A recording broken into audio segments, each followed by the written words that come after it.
نستغفره ونؤمن به ونتوكل عليه ونعوذ بالله من شرور أنفسنا ومن سيئات أعمالنا من يهده الله فلا مضل له ومن يضلل فلا هادي له وأشهد أن لا إله إلا الله وحده لا شريك له وأشهد أن محمدا عبده ورسوله وصفيه وخليله وصلى الله وسلم وبارك عليه وعلى آله الطيبين وأصحابه الغر الميامين وسلم تسليما كثيرا يا أيها الذين آمنوا اتقوا الله حق تقاته ولا تموتن إلا وأنتم مسلمون يا أيها الناس اتقوا ربكم الذي خلقكم من نفس واحدة وخلق منها زوجها وبث منهما رجالا كثيرا ونساء واتقوا الله الذي تساءلون به والأرحام إن الله كان عليكم رقيبا يا أيها الذين آمنوا اتقوا الله وقولوا قولا سديدا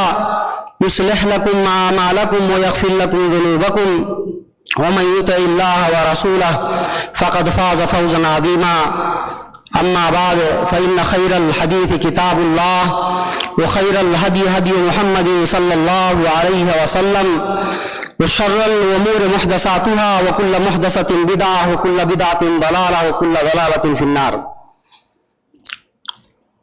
محترم جناب صدر مجلس،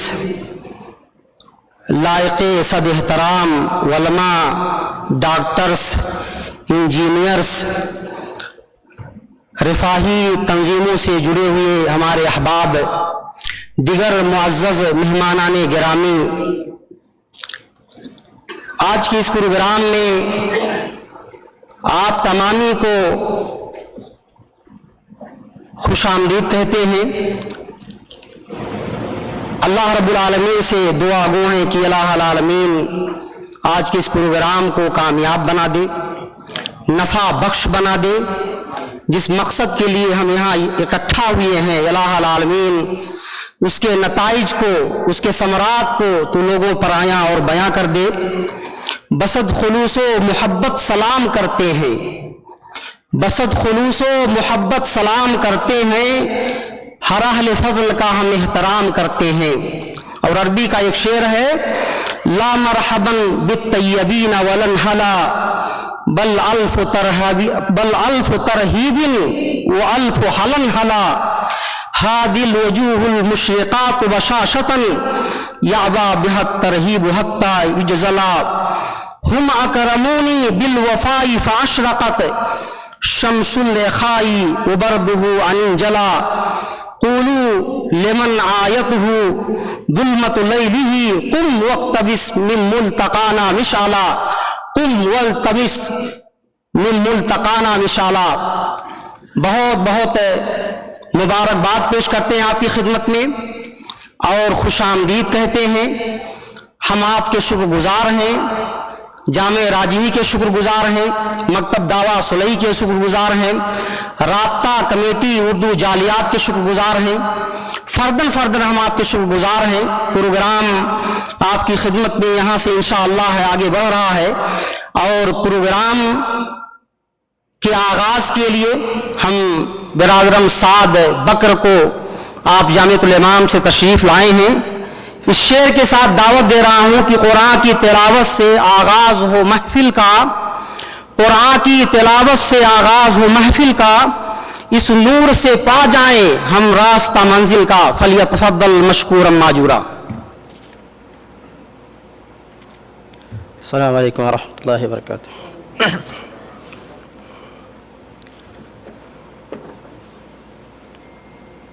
أعوذ بالله من الشيطان الرجيم بسم الله الرحمن الرحيم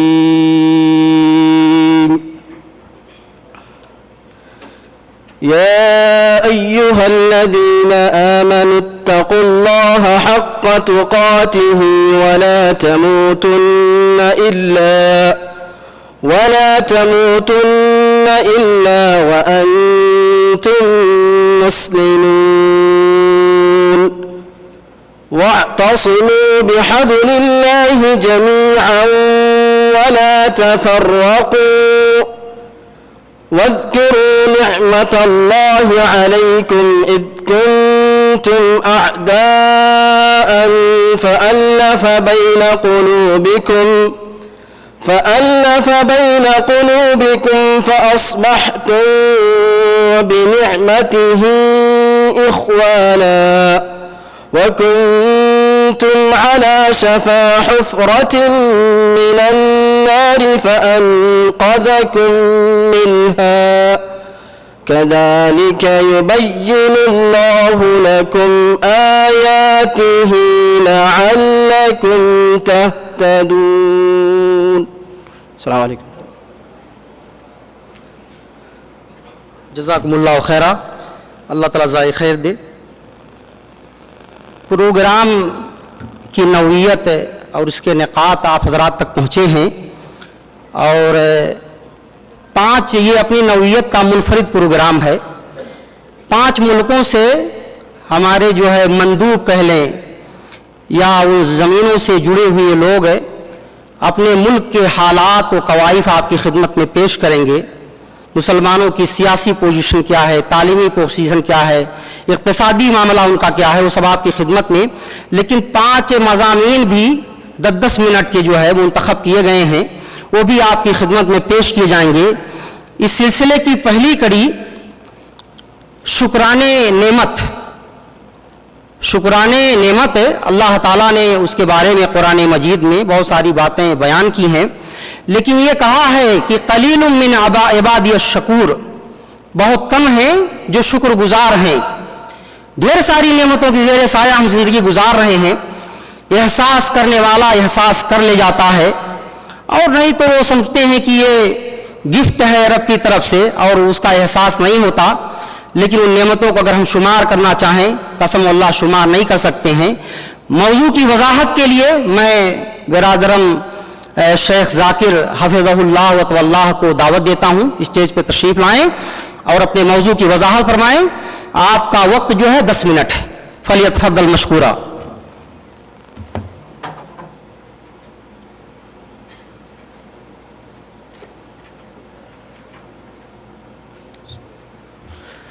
السلام علیکم ورحمۃ اللہ وبرکاتہ. بسم اللہ الرحمن الرحیم. الحمد للہ والصلاة والسلام علی رسول اللہ وعلی آلہ واصحابہ اجمعین. اسٹیج پر تشریف فرما علماء کرام اور دیگر سامعین کرام, میرا موضوع ہے شکران نعمت.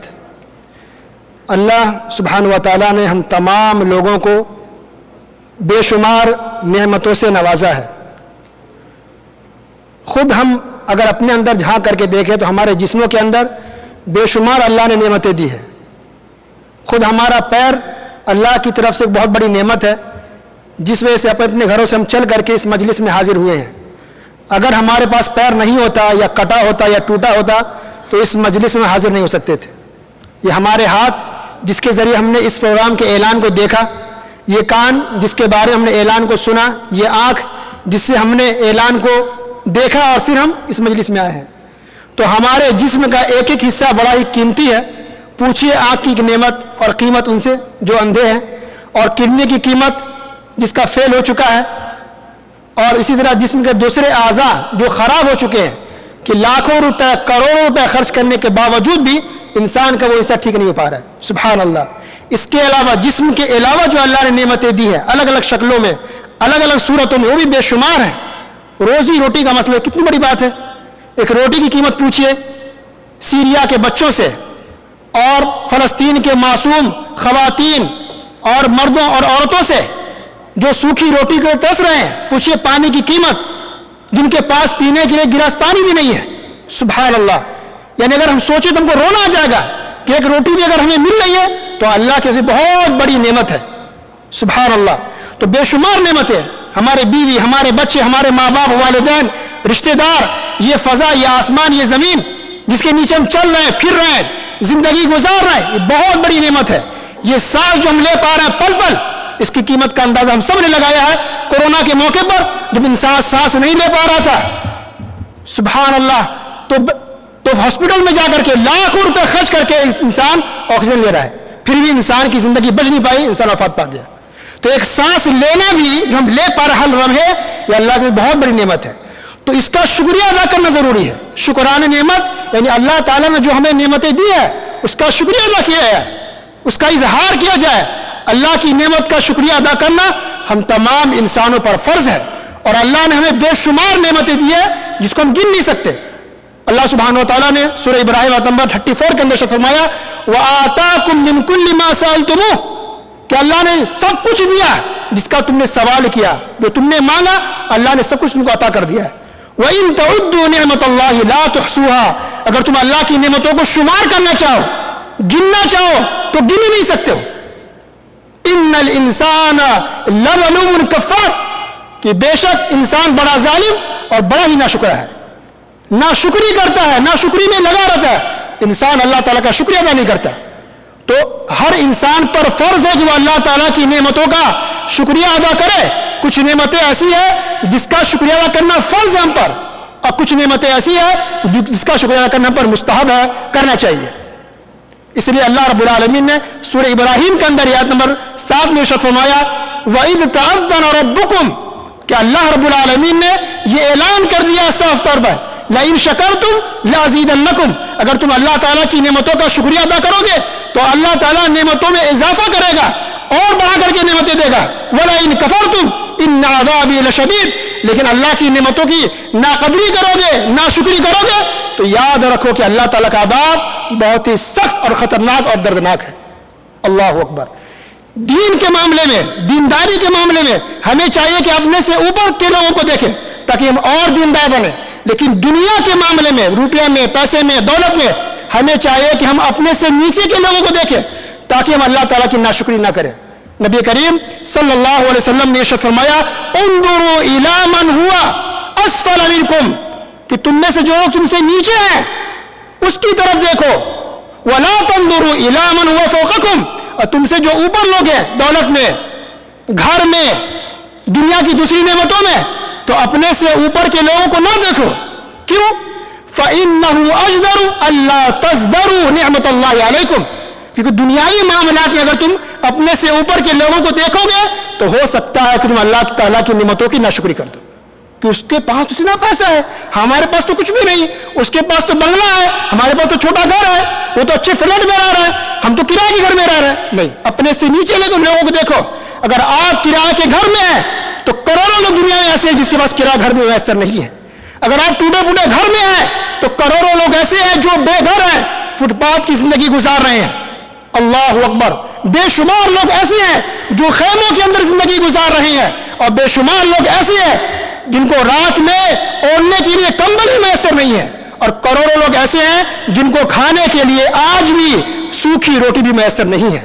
تو اگر ہم غریب بھی ہیں تو بے شمار لوگ ایسے جو ہم سے زیادہ غریب ہیں. اس لیے ہر حال میں چاہیے کہ جو کچھ اللہ نے دیا ہے الحمدللہ اللہ تعالیٰ کا شکر ہے. تو اگر ہم شکریہ ادا کریں گے تو اللہ نعمتوں میں اضافہ کرے گا, اللہ ہمیں بڑھا کے دے گا. ہر طرح کی نعمت جو کچھ اللہ نے ہمیں عطا کی ہے ہم شکر گزاری کریں. اس لیے اللہ نے کہا لئن شکرتم لازیدنکم اگر تم اللہ تعالیٰ کا شکریہ کرو گے تو اللہ بڑھا کے دے گا. تو شکریہ ادا کرنا اللہ تعالیٰ کا یہ ہم پر فرض ہے, کیونکہ جو کچھ بھی ہمیں ملا ہے یہ اللہ تعالیٰ کا فضل ہے. سلیمان علیہ السلام کے سامنے جب تخت کو اٹھا کر کے لایا گیا 1 منٹ کے اندر تو انہوں نے تکبر و گھمنڈ نہیں کیا کہ میرا یہ پاور ہے. کیا کہا ھذا من فضل ربی, یہ تو میرے رب کا فضل ہے. اللہ اکبر. آج ہمارے پاس کسی کے پاس سیلری اگر اچھی ہے, اچھا گھر ہے تو تکبر اور گھمنڈ انسان جی رہا ہے.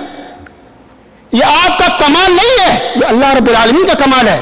اس لیے بہت سے پڑھے لکھے ایسے ہیں جو ڈگری لے کر کے گھوم رہے ہیں, اچھی جاب نہیں, اور بہت سے ایسے انگوٹھا چھاپ ہیں جن کو کچھ بھی معلومات نہیں ہے, لیکن اللہ نے کروڑ روپے سے نواز دیا ہے. یہ اللہ کا فضل ہے.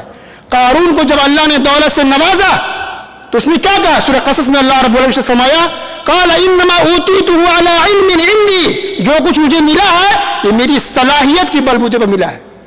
تو اللہ نے کیا کیا؟ اللہ نے اس انسان, اس کی دولت, اس کے گھر کے ساتھ زمین کے اندر دھسا دیا. انا للہ و انا الیہ راجعون. تو اس لیے ہمارا اس میں کوئی کمال نہیں ہے. محنت شرط ہے, محنت کریں, کوشش کریں, لیکن جو کچھ ملا ہے یہ اللہ کا فضل ہے, اللہ کی رحمت ہے. ورنہ آج بھی بہت سے لوگ کافی محنت اور کوششوں کے باوجود بھی 2 پیسے صحیح سے کما نہیں پا رہے ہیں, اور بہت سے لوگ ایسے ہیں جو بہت زیادہ محنت نہیں کرتے لیکن اللہ نے نعمتوں سے نواز دیا ہے. تو اللہ کی نعمت کا شکریہ ادا کرنا ہے، اور اس کے 3 طریقے ہیں۔ ابن القیم رحمہ اللہ نے اپنی کتاب مدارج السالکین کے اندر ذکر کیا ہے۔ نمبر 1 کہ زبان سے اللہ تعالیٰ کا شکریہ ادا کیا جائے، نمبر 2 دل سے اللہ تعالیٰ کا شکریہ ادا کیا جائے، اور نمبر 3 عمل کر کے اللہ تعالیٰ کا شکریہ ادا کیا جائے۔ زبان سے شکریہ کا طریقہ یہ ہے کہ ہم زبان سے کہیں کہ الحمدللہ اللہ تیرا شکر ہے، تو نے اتنی سی نعمتوں سے نوازا ہے، صحت دیا، عافیت دی، امن و امان کی زندگی گزار رہے ہیں، روزی روٹی مل رہی ہے، یہ زبان سے کہا جائے۔ اور اسی طرح کسی کے سامنے جو کچھ اللہ نے آپ کو دیا ہے اس کا بیان کرے، تو بیان کرنا بھی یہ شکریہ کے اندر داخل ہے۔ وَأَمَّا بِنِعْمَةِ رَبِّكَ فَحَدِّثْ، کہ اللہ نے جو نعمتیں دی ہے اس کو بیان کرو، تو بیان کریں گے تو یہ بھی شکر ہے۔ مسند امام احمد کی روایت ہے، نبی کریم صلی اللہ علیہ وسلم نے فرمایا کہ نعمتوں کو بیان کرنا، ذکر کرنا یہ شکر ہے، وَتَرْكُهُ كُفْرٌ، اور اللہ کی نعمتوں کو بیان نہیں کرنا اور شکر نہیں کرنا یہ کفر ہے، یعنی اتنا بڑا خطرناک معاملہ ہے۔ اللہ اکبر۔ اور دل سے شکریہ کرنے کا طریقہ یہ ہے کہ ہم دل کے اندر محسوس کریں، شعور پیدا ہو، فیلنگ ہو ہمارے دلوں کے اندر کہ جو کچھ دیا ہے اللہ تعالیٰ نے دیا ہے، اس نعمتوں کا احساس ہو، اس کی قیمت ہو، محسوس کرے، شعور پیدا کرے کہ سب کچھ اللہ تعالیٰ کا دیا ہوا ہے۔ اور عمل سے شکریہ ادا کرنے کا طریقہ یہ ہے کہ اللہ رب العالمین کے طریقے پر چلے، پیارے رسول صلی اللہ علیہ وسلم کے طریقے کو اپنائیں، نماز کی پابندی، روزے کی پابندی، قرآن، ذکر و اذکار، صدقہ خیرات، جو کچھ بھی عبادات ہیں یہ سب شکریہ ہے۔ تو جتنا آپ عبادت کریں گے اللہ کے طریقے پر چلیں گے، رسول اللہ صلی اللہ علیہ وسلم کے طریقے پر چلیں گے، توحید و سنت پر عمل کریں گے، یہ شکریہ ہے۔ اور گناہوں سے بچنا یہ بھی اللہ تعالیٰ کا شکریہ ہے۔ تو نیک عمل کریں، عمل کر کے دکھائیں، یہ شکریہ ہے، اور گناہوں سے بچ کر کے اللہ تعالیٰ کو دکھائیں، یہ بھی اللہ تعالیٰ کا شکریہ ہے۔ یہ 3 طریقوں سے مطلوب ہے کہ ہم اللہ تعالیٰ کا شکریہ کریں۔ وقت ختم ہو چکا ہے۔ اللہ رب العالمین تمام مسلمانوں کو نعمت کی قدر کرنے کی توفیق عطا فرمائے۔ اے اللہ ہم تمام مسلمانوں کو نعمت کا شکریہ ادا کرنے کی توفیق عطا فرمائے، اور پوری زندگی قرآن و حدیث کے مطابق توحید پر، سنت پر گزارنے کی توفیق دے، اور ہر طرح کے شرک، بدعت، خرافات، گناہ، نافرمانی سے بچنے کی توفیق عطا فرما۔ آمین یا رب العالمین۔ وصلی اللہ علی نبینا محمد وعلی آلہ وصحبہ اجمعین۔ السلام علیکم ورحمۃ اللہ وبرکاتہ۔ جزاکم اللہ خیرہ، اور بہت بہت شکریہ، شیخ نے وقت کی پابندی کی، اللہ تعالیٰ اس کا انہیں بہترین بدلہ دے۔ اب اپنے اساسی موضوع کی طرف آتے ہیں، اور بنگلہ دیش ہم اور کہنے کی پہلے جو ایک متحدہ ہندوستان تھا اس کا ایک حصہ ہے، بر صغیر کا ایک جز ہے، وہاں پہ مسلمانوں کی حالت کیا ہے، ان کی پوزیشن کیا ہے اس وقت جو ہے، یہ سب سننے کے لیے بغیر کسی تمہید کے میں شیخ عبدالرب عفان صاحب کو دعوت دیتا ہوں کہ تشریف لائیں۔ فلیتفضل مشکورا ماجورا۔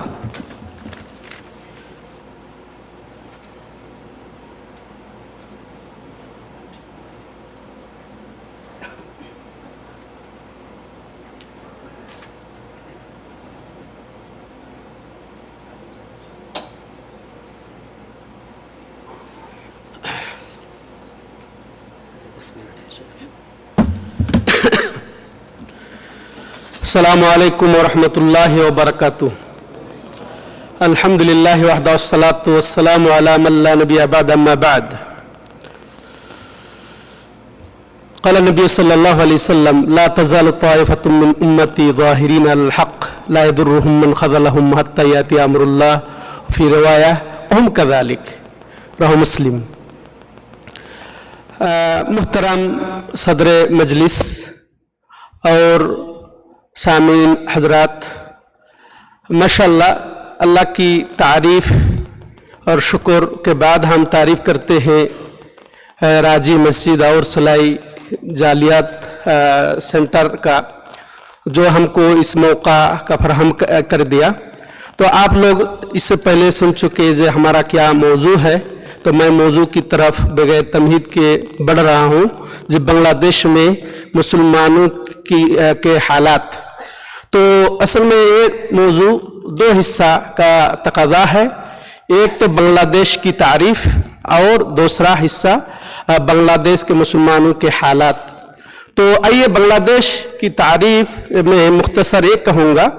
جب بنگلہ دیش اصل میں تاریخ میں کوئی کچھ نہیں ایسا تھا، لیکن اس آبادی کا نام لیا جاتا تھا کبھی بنگو، کبھی بنگال، کبھی بنگلہ، کبھی پورب بنگلہ، کبھی پورب پاکستان، ہاں،